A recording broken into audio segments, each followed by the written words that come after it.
지쳐갈 때 내 맘의 소망이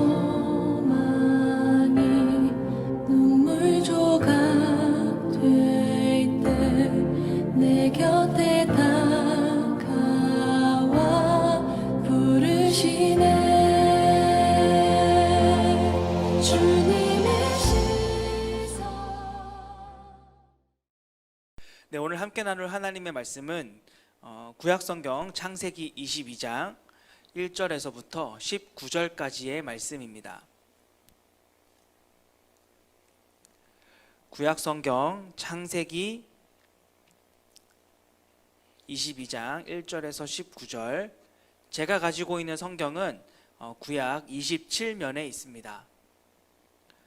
구약성경 27면에 있는 창세기 22장 1절에서부터 19절, 우리 좀 길지만 함께 한 목소리로 읽도록 하겠습니다. 읽습니다. 시작. 그 일 후에 하나님이 아브라함을 시험하시려고 그를 부르시되 아브라함아 하시니 그가 이르되 내가 여기 있나이다. 여호와께서 이르시되 내 아들 내 사랑하는 독자 이삭을 데리고 모리아 땅으로 가서 내가 내게 일러준 한 산 거기서 그를 번제로 드리라. 아브라함이 아침에 일찍이 일어나 나귀의 안장을 지우고 두 종과 그의 아들 이삭을 데리고 번제에 쓸 나무를 쪼개어 가지고 떠나 하나님이 자기에게 일러주신 곳으로 가더니 제3일에 아브라함이 눈을 들어 그곳을 멀리 바라본지라. 이에 아브라함이 종들에게 이르되 너희는 나귀와 함께 여기서 기다리라. 내가 아이와 함께 저기 가서 예배하고 우리가 너희에게로 돌아오리라 하고, 아브라함이 이에 번제나무를 가져다가 그의 아들 이삭에게 지우고 자기는 불과 칼을 손에 들고 두 사람이 동행하더니 이삭이 그 아버지 아브라함에게 말하여 이르되 내 아버지여 하니 그가 이르되 내 아들아 내가 여기 있노라. 이삭이 이르되 불과 나무는 있거니와 번제할 어린 양은 어디 있나이까. 아브라함이 이르되 내 아들아 번제할 어린 양은 하나님이 자기를 위하여 친히 준비하시리라 하고 두 사람이 함께 나아가서 하나님이 그에게 일러주신 곳에 이른지라. 이에 아브라함이 그곳에 제단을 쌓고 나무를 버려놓고 그의 아들 이삭을 결박하여 제단 나무 위에 놓고 손을 내밀어 칼을 잡고 그 아들을 잡으려 하니 여호와의 사자가 하늘에서부터 그를 불러 이르시되 아브라함아 아브라함아 하는지라. 아브라함이 이르되 내가 여기 있나이다 하매 사자가 이르되 그 아이에게 내 손을 대지 말라. 그에게 아무 일도 하지 말라. 내가 내 아들 내 독자까지도 내게 아끼지 아니하였으니 내가 이제야 내가 하나님을 경외하는 줄을 아노라. 아브라함이 눈을 들어 살펴본즉 한 순양이 뒤에 있는데 뿔이 수풀에 걸려 있는지라. 아브라함이 가서 그 순양을 가져다가 아들을 대신하여 번제로 드렸더라. 아브라함이 그 땅 이름을 여호와 이레라 하였으므로 오늘날까지 사람들이 이르기를 여호와의 산에서 준비되리라 하더라. 여호와의 사자가 하늘에서부터 두 번째 아브라함을 불러 이르시되 여호와께서 이르시기를 내가 나를 가리켜 맹세하노니 내가 이같이 행하여 내 아들 내 독자까지도 아끼지 아니하였은즉 내가 내게 큰 복을 주고 내 씨가 하늘의 별과 같고 바닷가의 모래와 같게 하리니 내 씨가 그 대적의 성문을 차지하리라. 또 내 씨로 말미암아 천하 만민이 복을 받으리니 이는 내가 나의 말을 준행하였음이니라 하셨다 하니라. 이에 아브라함이 그의 종들에게로 돌아가서 함께 떠나 브엘세바에 이르러 거기 거주하였더라. 아멘. 네, 오늘은 좀 특별하게 좀 불편하더라도 좀 성경책을 좀 많이 찾아가면서 말씀을 들었으면 좋겠습니다. 네, 방송실이 굉장히 피곤할 거라는 얘기죠. 네, 우리 함께 1절 말씀을 같이 한번 읽어보겠습니다. 1절입니다. 시작. 그 일 후에 하나님이 아브라함을 시험하시려고 그를 부르시되 아브라함아 하시니 그가 이르되 내가 여기 있나이다. 자, 오늘 말씀은 그 일 후에 라고 하는 말로 시작을 하고 있습니다. 과연 어떤 일을 말하는 것일까요? 오늘 본문 1절의 말씀의 그 히브리어 원문을 보면 그 일 후에가 아니라 정확하게는 그 일들 후에, 이러한 일들이 지난 후에라고 이게 복수로 기록이 되어 있습니다. 그러니까 앞서 있는 그 창세기 21장 그 브엘세바 사건 그 하나만을 가리키는 것이 아니라 여기서 말하는 그 일들 후에라고 할 때 그 일들은 바로 하나님께서 아브라함을 부르시던 바로 창세기 12장에서부터 바로 이 앞 사건인 브엘세바 사건까지, 그러니까 창세기 21장까지의 모든 사건을 가리킨다라고 말할 수 있겠습니다. 이해를 돕기 위해서 잠시 창세기 12장에서부터 21장까지를 좀 빠르게 훑고 넘어가자 보면은 하나님께서는 창세기 12장에 아브라함을 부르셨습니다. 우리 창세기 12장 1절을 한번 찾아보도록 하겠습니다. 자막이 나오겠지만 우리 성경책을 좀 찾아보도록 하겠습니다. 창세기 12장 1절입니다. 네, 핸드폰이든 성경책이든 직접 찾아봤으면 좋겠습니다. 창세기 12장 1절 같이 읽습니다. 시작. 여호와께서 아브라함에게 이르시되 너는 너의 고향과 친척과 아버지의 집을 떠나 내가 네게 보여줄 땅으로 가라. 하나님께서는 아브라함을 부르시며 내가 네게 보여줄 땅으로 가라 라고 하셨습니다. 자, 어디로 가라고 하셨다고요? 네, 맞습니다. 거기로 가라고 하셨습니다. 내게 보여줄 땅으로 가라고 하셨습니다. 여기서 그 내게 보여줄 땅이라고 하는 단어를 잘 기억해 주시기를 바랍니다.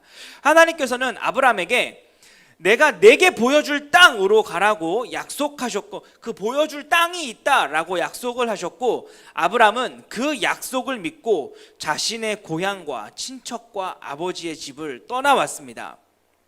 하지만 그 하나님께서 말씀하신 내게 보여줄 땅으로 가는 그 여정은 순탄치 않았어요. 떠나자마자 기근을 만났고 아내를 빼앗기는 일도 있었고 조카인 롯과 싸우는 일도 있었습니다. 또한 이 생명의 위협도 있었습니다. 바로 이 엘람 왕 그돌라오멜 연합군과 전쟁을 해야 했기 때문에 그렇습니다. 그들은 연합군인데 아브라함은 그냥 일개 부족이었다라는 말이에요. 이 싸움이 안 되죠, 규모로는. 이렇게 그 생명의 위협을 느끼는 일들도 있었고 또한 하나님께서는 이 아브라함에게 많은 자녀들도 약속해 주셨지만 아브라함은 나이가 많도록 아들이 없어서 자신의 아내인 그 사레의 그 여종인 하갈을 통해 이스마엘이라고 하는 아들을 출산하기도 했고 정말 여차저차 정말 어렵게 귀한 아들인 이삭을 얻게 되었으나 이 이삭과 이스마엘 간의 갈등 때문에 정확하게는 이 사라와 그 하갈의 갈등 때문에 결국 이 하갈과 함께 이스마엘을 쫓아내는 일도 있었습니다. 그리고 앞서 말씀드렸듯이 어렵게 파놓은 우물을 이 아비멜렉에게 빼앗기는 일도 있어서 이 브엘세바에서 서로 맹세하여서 되찾는 일도 있었습니다. 이 모든 내용들이 바로 오늘 본문 1절에서 말하는 그 일들 후에의 배경이 되는 이야기들입니다. 하나님께서 주실 복만 믿고 자신의 고향을 떠나왔는데 보여줄 땅이 있다라고 하셔서 자신의 고향을 떠나왔는데 아브라함은 이해할 수가 없었습니다. 분명 하나님의 약속만 믿고 여기까지 왔는데 아브라함은 도대체 이 모든 일들이 도대체 무엇인지 어찌된 일인지 알 길이 없었어요. 아브라함은 참 답답했습니다. 왜 이런 일들이 자꾸만 나에게 생기는지 분명히 보여줄 땅이 있다라고 해서 자신은 고향을 떠나왔는데 자신에게는 자꾸만 좋지 않은 일들만 일어나서 도대체 이 모든 일들의 원인이 무엇 때문인지 도대체 하나님의 뜻은 어디에 있는지 이 모든 일들 후에 남겨져 있던 이 아브라함은 이 모든 일들 후에 남겨진 이 아브라함은 도무지 알 길이 없었다라는 것입니다. 그런데 이런 답답한 아브라함의 마음을 우리 하나님께서 아셨습니다. 그래서 하나님께서는 아브라함을 시험하셨습니다. 우리 다시 한번 오늘 본문 1절 말씀 같이 한번 읽어보겠습니다. 창세기 22장 1절입니다. 창세기 22장 1절 읽습니다. 시작. 그 일 후에 하나님이 아브라함을 시험하시려고 그를 부르시되 아브라함아 하시니 그가 이르되 내가 여기 있나이다. 이 모든 일들 후에 남겨져서 도대체 왜 이런 어려움이 자꾸 나한테 생기는지 이해하지 못하는 아브라함을 향하여서 하나님께서는 아브라함을 시험하기로 하셨습니다. 여기서 말하는 이 시험이란 오해를 불러일으키기 참 쉽습니다. 어려움을 당한 사람한테 시험을 준다는 게 말이 되는 일이 말이 안 되지 않습니까? 여기서 말하는 시험이란 떠보는 것을 말하지 않습니다. 무슨 말이냐면 하나님께서 이 아브라함의 마음을 흔들어 보려고 이 아브라함이 과연 순종하는지 안 하는지 떠보려고 하는 그런 시험이 아니라는 것입니다. 이 시험은 너에게 어떠한 능력이 있다, 너에게 무언가가 있다라고 하는 것을 깨닫게 하기 위한 시험이다라는 것입니다. 무슨 말이냐면 우린 가끔 영화나 드라마들을 보다 보면 주인공이 위기의 상황에 처하게 되거나 또한 극한의 상황에 몰렸을 때 그때 무슨 일이 발생하죠? 네, 바로 주인공이 자신도 미처 알지 못했던 잠재력이나 또는 그 순간 잊고 있던 어떤 것이 생각이 나거나 또는 무언가 새로운 것을 깨닫게 되면서 그 위기를 극복하거나 모면하는 장면들을 자주 보게 됩니다. 그리고 나서 꼭 마지막에 누군가가 등장해서 그 주인공의 스승이나 또는 그 주인공에게 굉장히 소중한 사람이 나와서 이렇게 말하죠. 사실은 너에게 이것을 가르쳐 주기 위함이었다. 너에게 이것을 깨닫게 하기 위함이었다. 너에게 이런 가능성이 있다라고 하는 것을 알려주기 위함이었다라고 하면서 마무리를 짓는 그런 장면들 아마도 많이 보셨으리라 생각합니다. 이것이 바로 오늘 본문이 말하는 시험의 의미입니다.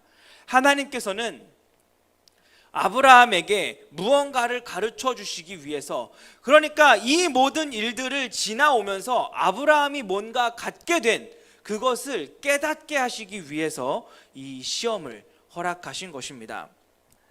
그런데 이 시험을 언제 하셨느냐? 앞서 말씀드린 대로 1절의 말씀처럼 이 일들 후에 하셨다라는 것입니다. 다시 말하자면 오늘 이 시험은 지금까지 아브라함에게 있었던 모든 일들의 목적지가 어디인지, 지금까지 왜 이런 일들이 있었는지 알려주기 위한 시험이다라는 것입니다. 복을 주겠다라고 하셔서 여기까지 왔는데 도대체 그 복이란 무엇인가 고민하는 그 아브라함에게 하나님께서는 깨닫게 하시기 위해서, 알려주시기 위해서 오늘 하나님께서 그를 시험하셨다라는 것입니다.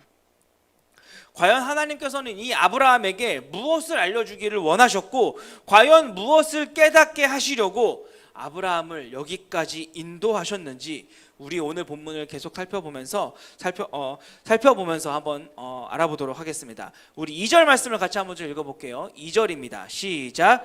여호와께서 이르시되 내 아들 내 사랑하는 독자 이삭을 데리고 모리아 땅으로 가서 내가 내게 일러준 한 산 거기서 그를 번제로 드리라. 하나님께서는 아브라함에게 하나밖에 없는 이삭을 번제로 바쳐라 라고 하셨습니다. 이 번제란 제물을 모두 태워서 하나님께 올려드리는 제사를 말합니다. 완전히 태워서 올려드리듯이 나 자신을 하나님께 하나도 남기지 않고 다 드리겠다라고 하는 헌신의 의미를 가진 제사로 하나님을 향한 충성을 담은 제사가 바로 이 번제라고 할 수 있습니다. 하나님께서는 아브라함에게 무언가를 가르쳐 주시기 위해서, 무언가를 깨닫게 하시기 위해서 아브라함의 하나밖에 없는 아들 바로 이 이삭을 번제로 바쳐라 라고 요구하셨습니다. 이삭을 번제로 바치라고 하는 이 하나님의 요구는 아브라함에게 정말로 어려운 요구였습니다. 사실 지금까지 만났던 모든 어려움들보다 창세기 12장에서부터 시작해서 21장까지 오는 이 모든 어려움들보다도 비교조차 할 수 없는 가장 어려운 요구였습니다. 아브라함은 지금까지 이 하나님의 약속 하나만 붙잡고 여기까지 왔습니다. 내가 보여줄 땅으로 가면 거기서 너로 큰 민족을 삼고 너로 복이 되게 하겠다라고 하는 그 약속 하나만 붙잡고 여기까지 왔습니다. 그런 의미에서 이삭이라고 하는 아들은 그냥 일반적인 아들이 아니라 하나님의 약속의 증거입니다. 큰 민족을 삼겠다라고 하는 그 하나님의 약속을 이룰 수 있는 아들, 그리고 복이 되게 하겠다라고 하는 그 하나님의 약속을 이어갈 유일한 아들, 또 하나님이 이스마엘을 떠나보내게 하시면서까지도 선택하신 바로 그 아들입니다. 그런데 만약에 이 이삭이 번제물이 되어서 죽어버린다면 어떻게 되겠습니까? 자신의 소망도 사라질 뿐만이 아니라 자신이 지금까지 믿고 온, 의지했던 이 하나님이 한순간에 거짓말쟁이가 되는 것입니다. 평생을 바쳐서 여기까지 왔는데 자신의 인생이 속은 것이 되는 겁니다. 또한 그 아들을 자기 손으로 죽여야 한다면 그 고통은 더할 것이고 이루 말할 수도 없을 것입니다. 그럼에도 불구하고 하나님께서는 아브라함으로 하여금 무언가를 알게 하시기 위해, 무언가를 깨닫게 하시기 위해 이삭을 번제로 바치라고 하셨습니다. 도대체 그것은 무엇일까요? 도대체 무엇을 깨닫게 하시기 위해서 이삭을 번제로 바치라고 하는 그런 무리한 요구를 하셨을까요? 우리 계속해서 말씀을 살펴보도록 하겠습니다. 앞서 말씀드렸던 것처럼 이 하나밖에 없는 아들 이삭을 바치라고 하는 요구는 이 아브라함에게 정말로 어려운 요구였습니다. 그러나 아브라함은 주저하지 않았습니다. 하나님의 명령에 이 아브라함은 진짜로 이삭을 죽이려고 했습니다. 우리 3절 말씀 같이 한번 살펴볼게요. 창세기 22장 3절입니다. 시작. 아브라함이 아침에 일찍이 일어나 나귀의 안장을 지우고 두 종과 그의 아들 이삭을 데리고 번제에 쓸 나무를 쪼개어 가지고 떠나 하나님이 자기에게 일러주신 곳으로 가더니, 만약 우리 좀 상황을 바꿔서, 우리에겐 자식들이 없으니까 상황을 바꿔서 만약 여러분의 부모님을 내일 아침에 자신의 손으로 죽여야 한다, 아니면 내게 가장 소중한 사람을 내일 아침에 내 손으로 죽여야 한다라고 생각해 보십시오. 여러분 그 전날 잠이 오겠습니까? 아마 최대한 그 시간을 어떻게 좀 늦춰보려고 발버둥을 치지 않겠습니까?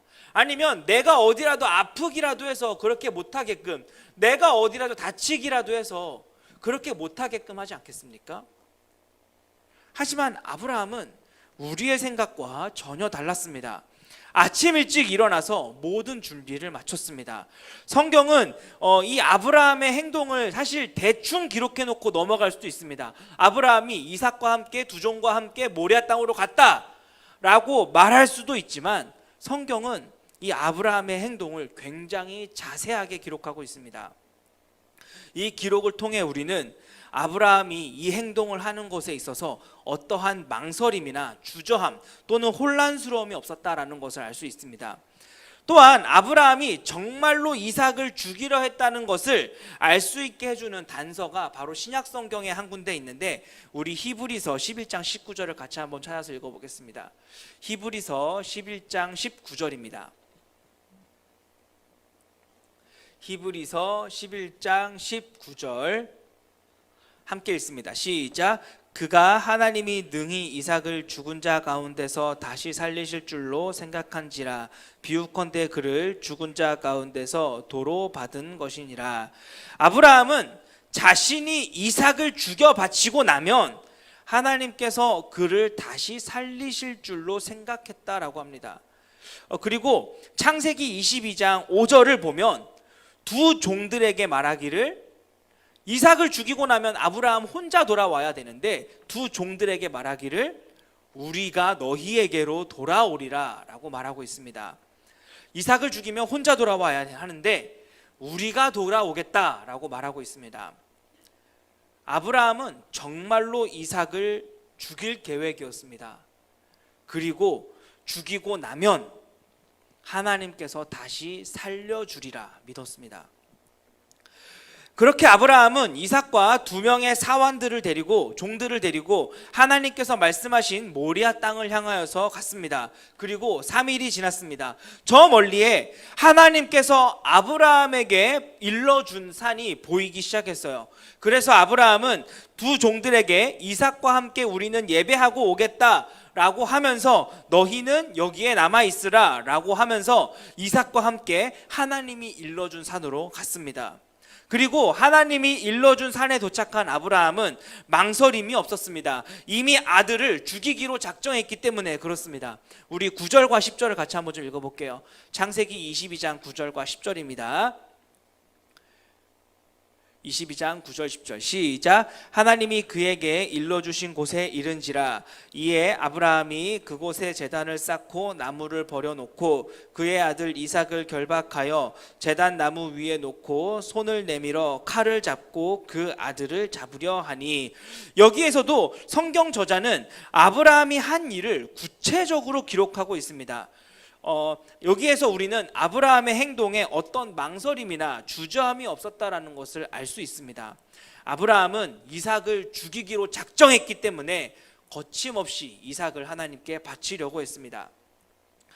이렇게 아브라함의 신속한 속도에 맞춰서 하나님께서도 신속하게 반응하십니다. 그가 손을 내밀어 칼을 잡고 이삭을 찌르려고 할 때 하나님께서는 목소리로 아브라함을 막으셨습니다. 우리 11절 같이 한번 좀 읽어볼게요. 11절입니다. 시작. 여호와의 사자가 하늘에서부터 그를 불러 이르시되 아브라함아 아브라함아 하시는지라 아브라함이 이르되 내가 여기 있나이다 하매. 하나님께서는 아브라함이 이삭을 죽이는 것을 막으셨습니다. 그리고 아브라함을 불러서 막으신 후에 하나님께서는 이렇게 말씀하십니다. 우리 12절 말씀 같이 한번 읽어볼게요. 12절입니다. 시작. 사자가 이르시되 그 아이에게 내 손을 대지 말라. 그에게 아무 일도 하지 말라. 내가 내 아들 내 독자까지도 내게 아끼지 아니하였으니 내가 이제야 네가 하나님을 경외하는 줄을 아노라.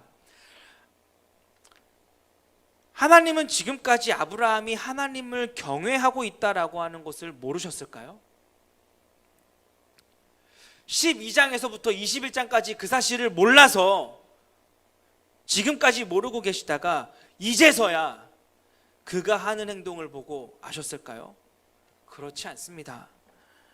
하나님께서는 아브라함의 평생에 걸쳐서 그가 보인 믿음, 12장에서부터 21장까지 그가 보인 믿음을 하나님은 누구보다도 잘 알고 계셨습니다. 그렇다면 왜 이제야 네가 하나님을 경외하는 줄을 아노라 라고 하셨을까요? 한번 이렇게 예를 들어 보겠습니다. 연말에 그 시상식 자리를 한번 생각해 보시길 바랍니다. 이미 그 자리에 있는 사람들은, 시상식에 참석한 사람들은 그 상을 받는 사람이, 그 수상자가 어떤 작품들을 했는지, 그 작품을 어떻게 했는지 그 활약상을 모두가 다 알고 있습니다. 하지만 사회자는 굉장히 번거롭게 그 사람의 활약상 또한 그 사람의 업적을 다시 한번 소개하죠. 왜 그럴까요? 다 알고 있는 내용인데 왜 그럴까요? 네, 그 사람의 활약상과 그 사람의 업적을 다시 한번 공식적으로 선언하는 것입니다. 그러니까 하나님은 이 아브라함을 말리시면서 네가 내 아들 독자까지도 내게 아끼지 않은 것, 그것이 하나님을 경외하는 모습이다. 네가 정말로 하나님을 경외하는 사람이다 라고 만천하에 그를 칭찬하시고 그의 믿음을 완전케 하시고 그의 믿음을 공식 석상에서 선포하신 것입니다. 인정해 주신 거예요.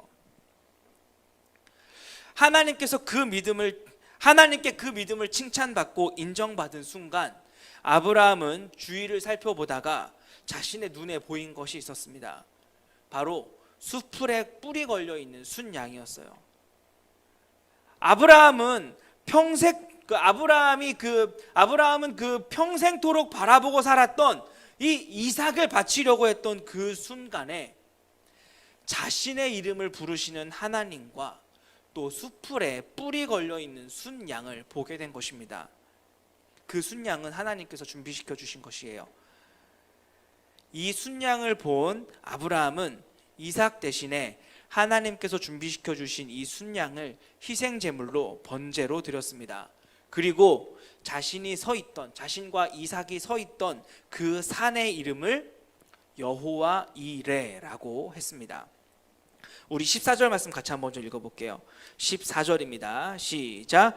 아브라함이 그 땅의 이름을 여호와 이레라고 하였으므로 오늘까지 사람들이 이르기를 여호와의 산에서 준비되리라 하더라. 아브라함은 이삭을 대신하여 순양을 준비하신 하나님의 그 여호와 이레의 하나님을 그 산의 이름으로 정하여 놓고 여호와의 산에서 준비되리라 라고 했습니다. 그리고 하나님께서는 이런 아브라함에게 약속해 주시기를 내게 큰 복을 주고 내 씨가 크게 번성하여 하늘의 별과 같고 바닷가의 모래와 같을 것이며 무엇보다도 아브라함의 씨가 그 대적의 성문을 차지할 것이다 라고 복을 내려주셨습니다. 여기까지가 오늘 본문의 전부입니다. 하나님께서는 과연 이 아브라함에게 무엇을 알려주시기 위해서, 무엇을 깨닫게 하시기 위해서 지금까지 아브라함을 인도하셨고, 또 마지막 순간에는 도대체 무엇을 깨닫게 하시려고 아브라함에게 하나밖에 없는 그 이삭을 바치라고 하셨을까요? 여러분들 여기까지 내용들을 살펴보고 나서 그게 무엇인지 깨달을 수 있겠습니까? 이해할 수 있겠습니까? 많은 사람들은 아브라함이 하나님보다 이삭을 더 사랑하는가 아닌가 이것을 시험하기 위함이었다라고 하지만, 그렇다면 오늘 본문을 그렇게 이해한다면 하나님께서는 이제야 네가 나를 경외하는 줄을 알겠다라고 하실 것이 아니라 이제야 네가 다른 어떤 것보다도 나를 가장 사랑하는지 알겠다라고 말씀하셨어야 합니다. 또한 어떤 사람들은 오늘 본문을 보면서 하나님을 경외하는 것이 무엇인지 알게 하시기 위해서 가장 소중한 것까지 드릴 수 있는 것이 경외함이라고 하는 것을 알게 하시기 위함이다 라고 말하기도 하지만, 만약 오늘 본문이 그것을 말하기 위함이었다라고 한다면 이미 그런 시험은 꼭 이삭이 아니더라도 하나님께서는 아브라함에게 여러 번 그 증명할 수 있는 기회가 있었다라는 것입니다. 또한 만약에 하나님께서 정말 그러기 위해서 오늘 아브라함을 시험하신 것이라면 정말로 자기를 가장 사랑하는지 떠보려고, 가장 소중한 것도 내게 줄 수 있는지 떠보려고 하신 것이라면, 정말로 그렇게 사람의 약점을 쥐고 흔드시는 분이 하나님이시라면 저는 그 하나님이 너무 치사한 것 같아요. 연약한 거 뻔히 알면서 왜 그 약점 가지고 사람을 흔드냐는 것입니다. 저는 그 하나님이 너무 치사한 것 같습니다. 따라서 누구를 더 사랑하는지 알기 위해서 가장 소중한 것까지도 내게 바칠 수 있는지 떠보기 위함이라면 저는 그런 이해는 오늘 본문을 대하는 것에 적절한 이해가 아니라고 생각합니다. 그렇다면 하나님께서는 도대체 오늘 이 사건을 통해서 도대체 무엇을 아브라함에게 가르쳐 주기를 원하셨을까요? 도대체 무엇을 아브라함에게 깨닫게 하시기 위해서 하필이면 그 많고 많은 지역들 중에 이 모리아라고 하는 땅에, 그리고 일러준 땅에, 그리고 하필이면 많고 많은 동물들 중에 왜 하필 순양을 보게 하셨을까요? 여러분께 잠시 그 퀴즈 하나를 좀 내보겠습니다. 오늘 본문에서 가장 많이 등장하고 있는 단어가 무엇일까요? 1절에서부터 19절까지 가장 많이 나타나고 있는 단어는 무엇일까요? 네, 고개를 숙여서 찾아보고 계신 분들 너무나도 감사를 드립니다. 힌트를 드리자면은 오늘 본문에 6번 등장합니다. 나, 내게, 내게 이 단어들 빼고 6번 등장합니다. 뭘까요? 네, 바로 보다라고 하는 단어입니다. 보다. 한글 성경에는 잘 나타나 있지 않지만 원어 성경인 이 히브리어 성경에는 오늘 본문에서 이 보다라고 하는 뜻을 가진 라아라고 하는 단어가 총 6번 나옵니다.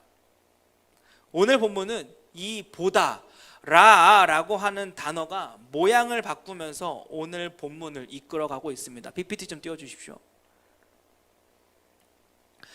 네, 오늘 이 본문은 4절에는 이 바라본지라, 또 8절에는 준비하시리라, 13절에는 살펴본즉, 그리고 14절에는 이래 준비하리라 라고 하는 말이 두 번 나오고, 그리고 14절에 이렇게 두 번 나오면서 이 라아라고 하는 동사가 변형되어서 계속해서 오늘 본문에 사용되고 있습니다.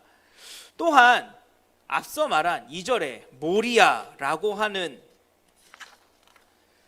이 단어에도 보다, 그러니까 이 보여주는 땅이라고 해서 보다라고 하는 그 뜻이 그 동사가 사용되어지고 있습니다. 그러니까 오늘 이 사건은 하나님께서 아브라함에게 보여주고 싶은 것이 있으니 가서 보라라고 하는 것입니다. 다시 말해 이삭을 바치러 가서 내가 내게 뭘 보여주는지 봐라.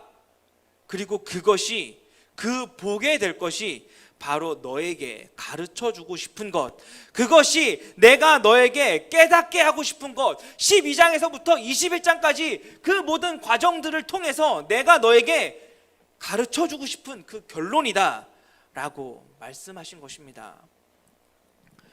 이삭을 바치라는 요구를 통해서 하나님께서 아브라함에게 가르쳐주고 싶었던 것은 바로 보는 거였습니다. 그리고 그 보는 것으로 아브라함의 믿음을 완전하게 하시는 것이 하나님의 목적이었던 것입니다. 앞서 오늘 본문은 그 일 후에, 그 일들 후에라는 말로 시작한다라고 말씀을 드렸습니다. 그리고 그 일들 후에라고 하는 그 말의 배경은 바로 창세기 12장에서부터 21장까지의 내용이라고 말씀드렸습니다. 그러니까 하나님께서 아브라함을 부르시며 내가 내게 보여줄 땅으로 가라라고 하는 거기에서부터 시작한다라고 말씀을 드렸습니다. 아마 이 눈치가 빠르신 분들은 뭔가 단서를 찾으셨을 것 같은데, 내게 보여줄 땅, 앞서 이 모리아라고 하는 이름의 뜻이 뭐라고 말씀드렸었죠? 보여줄 땅이라고 말씀을 드렸습니다.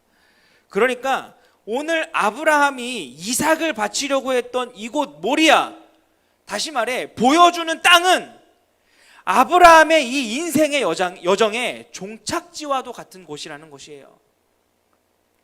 그리고 아브라함이 그 인생의 종착지에서 이르러서 본 것이 무엇입니까?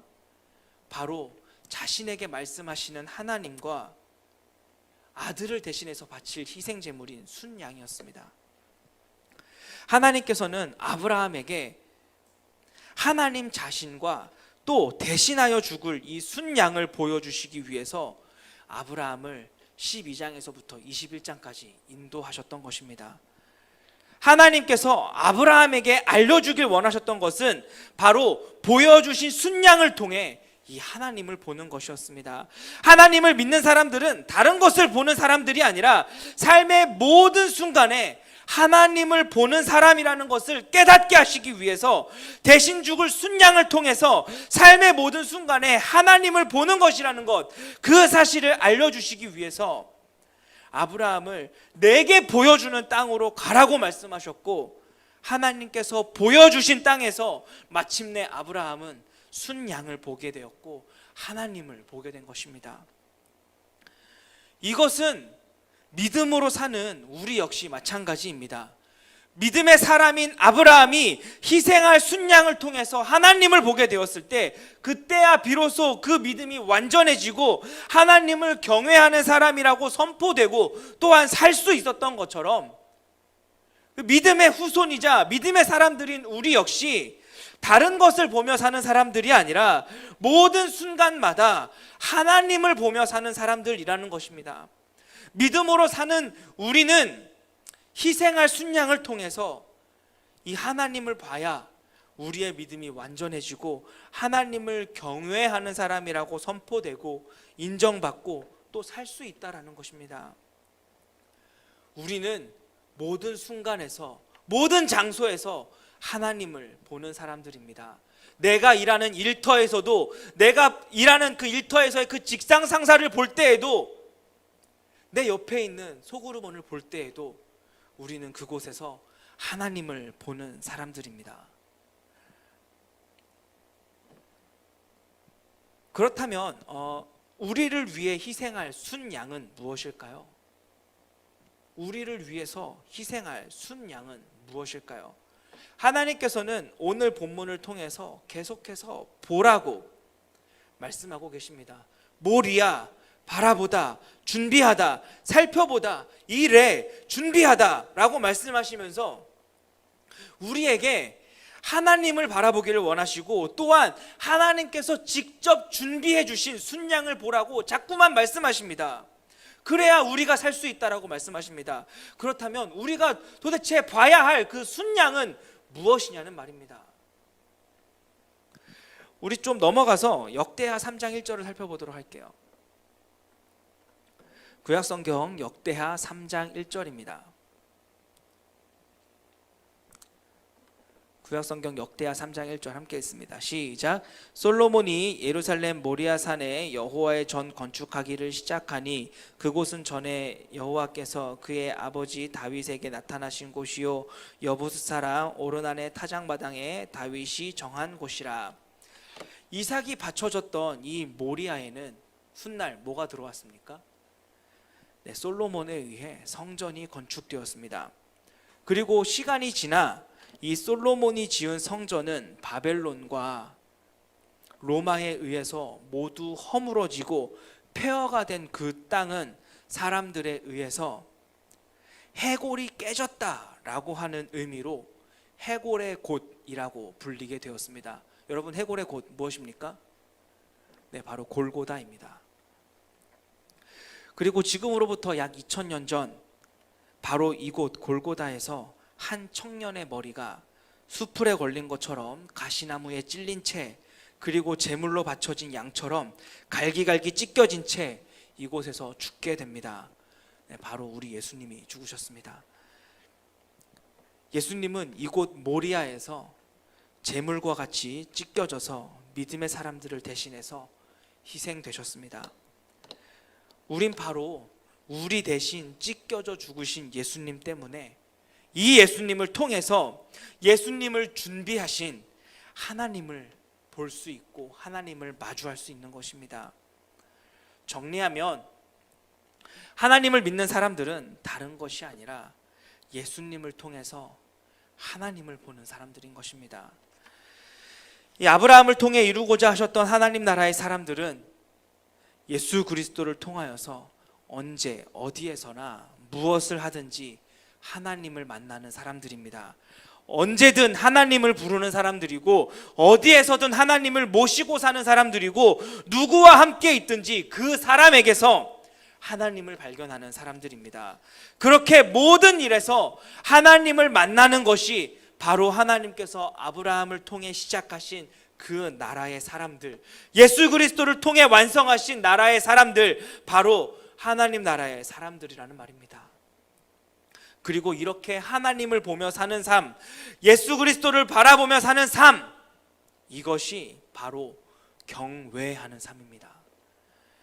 경외는 이렇게 하나님을 의식하는 것입니다. 삶의 모든 순간마다 하나님을 모시며 사는 것, 삶의 모든 장소에서 하나님을 보며 사는 것, 이 장소에 하나님이 계신 것처럼 사는 것, 하나님이 지금 이 사람과 함께 계신 것처럼 사는 것, 하나님이 지금 나를 보고 계신 것처럼 사는 것, 그렇게 모든 순간마다 하나님을 바라보며 사는 것, 하나님을 의식하며 사는 것, 그것이 바로 경외라는 것입니다.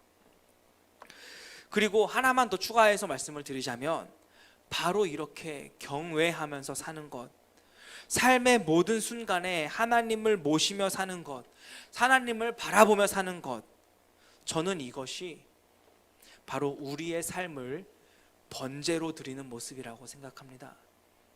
꼭 내가 가지고 있는 것을 드리는 것이 아니라, 내 소중한 무언가를 드려야만 그 번제가 아니라, 내 목숨을 하나님께 드려야만 번제가 아니라, 내 소중한 무언가를 포기하고 하나님을 선택해야만 하는 것이 아니라, 내 모든 순간에도 하나님을 모시는 것, 내 가장 소중한 장소에 있을 때에도, 내 가장 소중한 사람들을 만날 때에도, 그때에도 하나님을 모시고 하나님 앞에 있는 것처럼 행동할 수 있는 것, 바로 그런 경외의 삶이 바로 우리의 삶을 번제로 드리는 모습이라고 저는 생각합니다. 반드시 내 가장 소중한 것을 헌금해야만 하는 것이 아니라, 포기해야만 하는 것이 아니라, 내 가장 소중한 것을 대할 때 거기서 하나님을 발견할 수 있는 것, 하나님을 의식할 수 있는 것, 그것이 바로 경외이고 그것이 바로 번제로 드리는 삶이라는 것입니다. 사랑하는 미커 여러분, 지금까지의 여러분의 인생의 길 무엇을 바라보고 사셨습니까? 왜 자꾸 나에게는 이런 일들이 일어나는지, 도대체 이유가 무엇인지, 도대체 언제까지인지 알 수가 없어서 답답하고 좌절되는 그것이 바로 우리의 인생이지만, 그런 중에도 여전히 우리와 함께 하시는 하나님을 볼 수 있는 것, 또한 준비하신 예수 그리스도를 볼 수 있는 것, 그런 중에도 그 자리에 하나님을 모실 수 있는 것, 그것이야말로 우리에게 정말로 큰 은혜임을, 그것이 경외임을, 그리고 그것이 우리의 삶을 번제로 드리는 모습임을 우리는 기억해야 합니다. 하나님의 사람들은, 믿음의 사람들은 다른 것을 보지 않습니다. 우린 우리를 위해 보여주신 순양 예수님을 통해 하나님만 보며 사는 사람들, 그리고 우리 예수님께서 영광의 모습으로 다시 오시는 그날 여호와 이레라고 고백하길 소망하며 사는 사람들, 그것이 바로 우리 하나님의 사람들, 믿음의 사람들의 모습입니다. 오늘 이 예배 시간뿐만이 아니라 여러분이 집으로 돌아가실 때에도 하나님을 보시기를 바랍니다. 하나님을 모시고 하나님과 함께 집에 가시고, 집에서 가족들을 대할 때에도 하나님을 마주하는 것처럼 대하시고, 학교에서도 직장에서도 하나님이 그 자리에 계신 것처럼, 하나님을 마주하고 있는 것처럼 그렇게 하나님을 경외하시길 바랍니다. 그것이 바로 번제의 삶입니다. 그리고 그때마다 자신을 보여주시는 바로 그 여호와 이레의 하나님을 경험하시기를 바랍니다.